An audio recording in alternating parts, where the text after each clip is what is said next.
Do you know how much a regret weighs? It does not weigh in pounds or kilos. It weighs exactly the same as a piece of paper.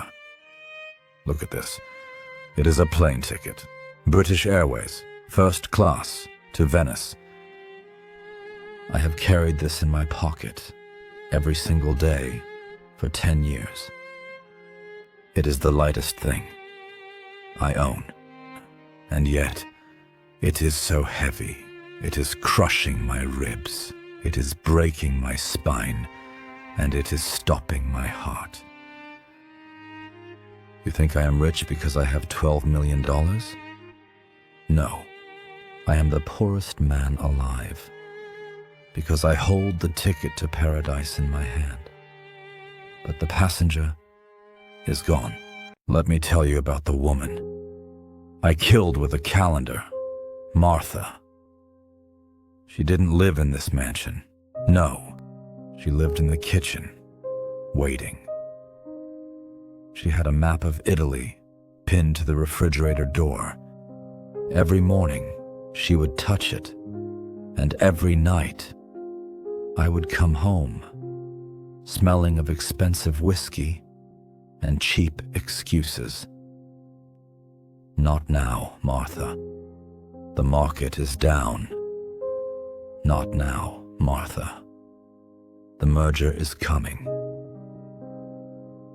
Next year, I promise. When we hit the jackpot. I said next year so many times that it became a lullaby to put her dreams to sleep. I watched her hair turn gray in that kitchen. I watched the light in her eyes fade away. I was building a golden cage, thinking I was a good husband.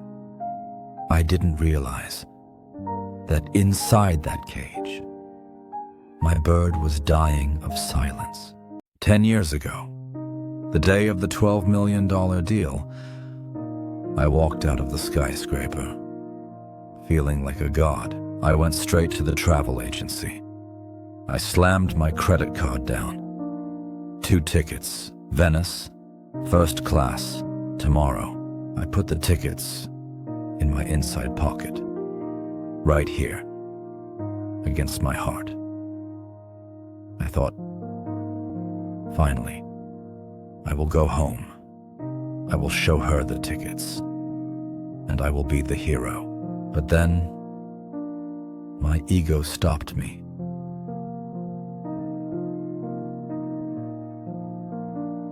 On the way home, I saw that hot dog stand, the one I told you about. I wasn't just hungry for food, I was hungry for self-admiration. I bought that hot dog. I sat on the bench. The sun was setting. I ate it, slowly, savoring my victory. I patted my chest, feeling the tickets in my pocket. I smiled. And at that exact second, 5 miles away, Martha was walking into the garden. I took a bite of the sausage. She grabbed her chest. I wiped the mustard from my lip. She fell to the cold grass. I checked my watch, thinking I had all the time in the world. She looked up at the sky, gasping for air, whispering my name. Arthur. But Arthur wasn't there. Arthur was eating a $2 hot dog and feeling like the king of the world. 20 minutes. It takes 20 minutes to eat a hot dog slowly. And it takes 20 minutes for a lonely heart to stop beating. When the chauffeur drove me to the hospital, the show was over. I ran down the hallway. My footsteps echoed like gunshots. I burst into her room. The silence hit me harder than a physical blow. She was gone. The machines were black. I walked to the bed. She looked so small, I grabbed her hand. It was already cold. I reached into my pocket. My hands were shaking so hard. I ripped the lining of my expensive suit. I pulled out the tickets. The tickets I bought to be a hero. I pressed them into her cold palm. I screamed. God, I screamed. Martha, look, look. We are going. I bought them. Wake up. Wake up and look at the tickets. But a first-class ticket is worthless to a ghost. You cannot bribe the Grim Reaper. With a trip to Italy, I fell to my knees.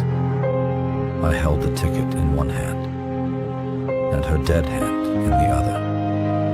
And I realized I was the richest man in the room, and I was the poorest soul in the universe. So, look at me. Look at the man who has everything and nothing. Do me a favor. Right now, check your pocket. Is there a ticket in there? A promise you haven't kept? A trip you are delaying? A dinner you are skipping? Use it. Don't wait for the big deal. Don't stop for the hot dog. Go home. Kiss your wife. Hug your children. Because one day, you will have the money. You will have the time. But the seat next to you will be empty. And that is a hell I wouldn't wish on my worst enemy.